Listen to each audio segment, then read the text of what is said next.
आओ सखाओ, इस शीतल हवा का लाभ उठाए। क्यों ना हम इसमें कोई खेल खेले? हाँ कान्हा, तुमने ठीक कहा। आज इस वन में कितनी शीतल हवा चल रही है, खेल खेलने में तो मजा ही आ जाएगा। हाँ कृष्णा, आज तुम बताओ, आज हम क्या खेले?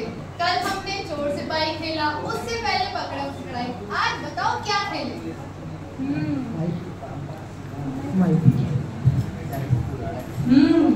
तुम ठीक कहते हो सुभद्रा। आज हम रस्सा कस्सी का खेल खेलेंगे। क्या तुम सब तैयार हो? हाँ, तैयार। लेकिन याद रहे सुबला, हारने वाली टीम को जीतने वाली टीम को कंधे पे बिठाकर पूरे वृंदावन की सैर करानी पड़ेगी। अरे कान्हा, ये विचार तो बहुत ही अच्छा है। इस विचार से हमारा खेल तो और मनोरंजन भरा हो जाएगा। तो चलो खेल आरंभ करते हैं। ठीक है, तो 2 दल में बट जाओ। इस प्रकार सभी ग्वाल बाल ने दल बना लिए, लेकिन इस खेल में एक रुकावट थी। अभी एक दल में एक साथी कम पड़ गया। अरे कान्हा, लेकिन हमारे दल में तो एक साथी कम है, अब हम क्या करें? तभी वहां पर प्रलंबासुर आ जाता है, जो कि एक ग्वाल बाल के वेश में था, और उसे देखते ही कृष्ण उसे पहचान लेते हैं।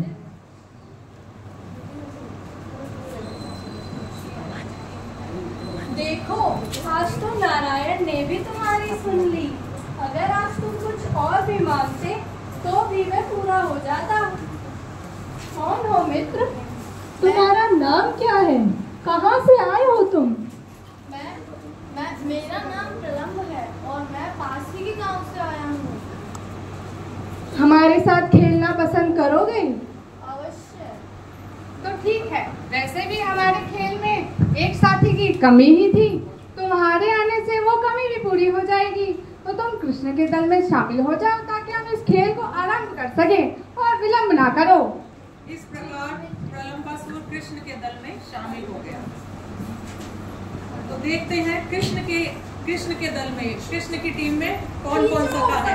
कृष्ण की टीम में है श्रीदामा, प्रलंबासुर और स्तव कृष्ण, और बलराम जी की टीम में है भद्रसेन, मधुमंगल और सुबल।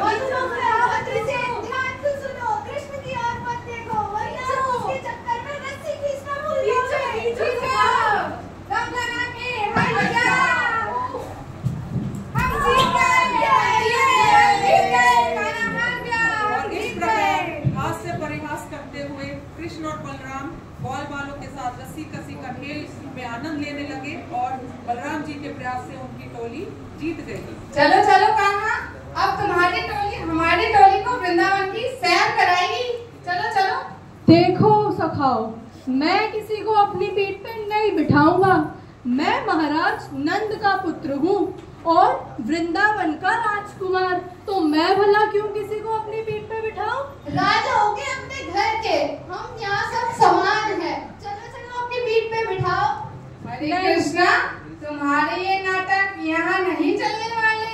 तुम्हें तो बिठाना ही पड़ेगा। मैं तो नहीं बिठाऊंगा। हाँ कन्हैया। हाँ कन्हैया, अगर तुमने ऐसा नहीं किया तो हम तुम्हें अगली बार अपने साथ नहीं खिलाएंगे। हाँ नहीं खिलाएंगे। अरे सखाओ, ऐसा मत करो। ठीक है, मैं दंड भोगने के लिए तैयार हूँ। तो बताओ, कौन भाग्यशाली मेरी पीठ पे बैठेगा? मैं। तो इस प्रकार कृष्ण ने भद्रसेन को उठाया, श्रीदामा ने सुबल को, तो कृष्ण ने मधुमंगल को, और प्रलंबासुर ने बलराम जी को अपनी पीठ पर उठाया।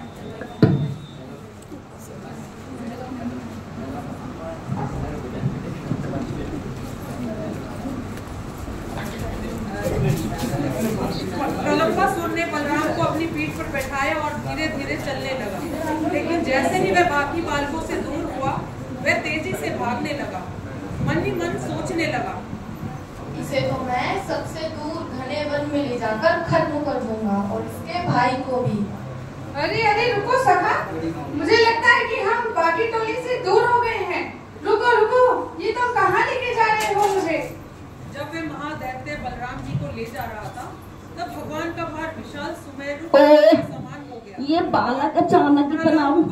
भारी कैसे हो गया।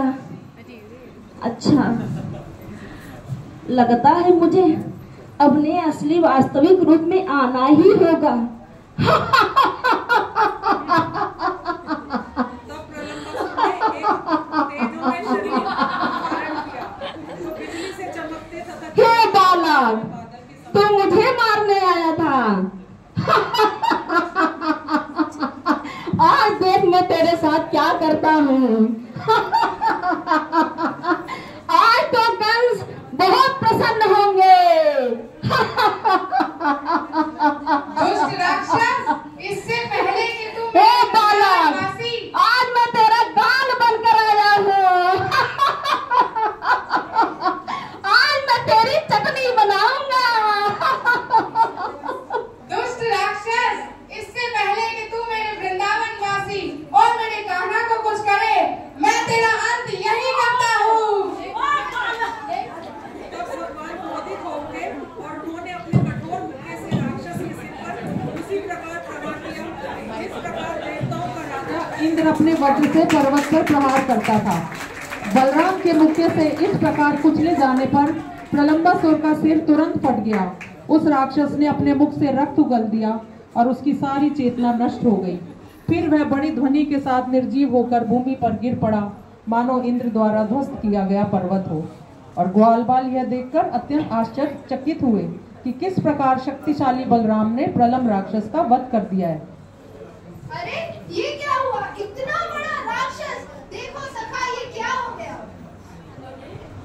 वाह भैया, आपने तो प्रलंबासुर को एक ही मुष्टिका में मार गिराया। जब दाऊ हो साथ तो डरने की क्या बात। जय कृष्ण बलराम की जय। दाऊ भैया की जय।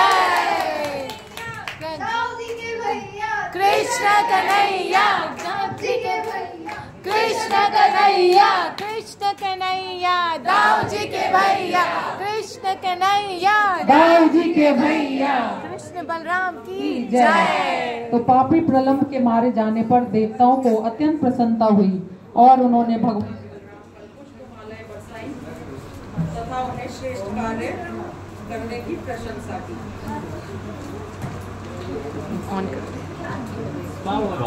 हरे कृष्ण, हरि बोल। अब हम इससे क्या शिक्षा मिलती है, थोड़ा सा इस पर चर्चा करेंगे कि श्री कृष्ण और बलराम की हर लीला का कोई ना कोई गहरा अर्थ होता है। विशेष रूप से जब वो किसी असुर का वध करते हैं तो उसमें कुछ ना कुछ छिपा होता है कि हम किस अनर्थ को खत्म कर सकते हैं उस राक्षस के वध से सीख लेकर। तो श्रीला भक्ति विनोद ठाकुर बताते हैं कि प्रलंबासुर काम का प्रतीक है हम सब में। तो काम दो रूपों से हमारे अंदर होता है, जैसे एक स्थूल रूप और एक सूक्ष्म रूप। स्थूल तो हम सब जानते हैं, जो स्त्री पुरुष का आकर्षण होता है, कोई उसको भले ही जीत ले, पर जो सूक्ष्म रूप का काम होता है, जैसे पूजा, लाभ, मान, प्रतिष्ठा, तो प्रलंबासुर मनोवृत्ति प्रदर्शित करती है दिखावे की भक्ति करना। जैसे वो दिखावे में ग्वाल बाल बन के आया था, तो कोई एक प्रिटेंस करता है भक्त होने का, लेकिन भक्ति केवल उसी में करता है कि उसे पूजा, लाभ, प्रतिष्ठा, कुछ फेमस होने का होता है। तो इसका हमें वध करना है। और हम सब जानते हैं बलराम जी आदि गुरु है, तो हम इस प्रवृत्ति का वध, इसका अंत केवल अपने गुरु के आश्रय में रहकर कर सकते हैं। तो हमें अपने गुरु से सदैव प्रार्थना करनी चाहिए कि ये अनर्थ हमारे अंदर खत्म हो जाए। हरे कृष्णा, हरे बोल।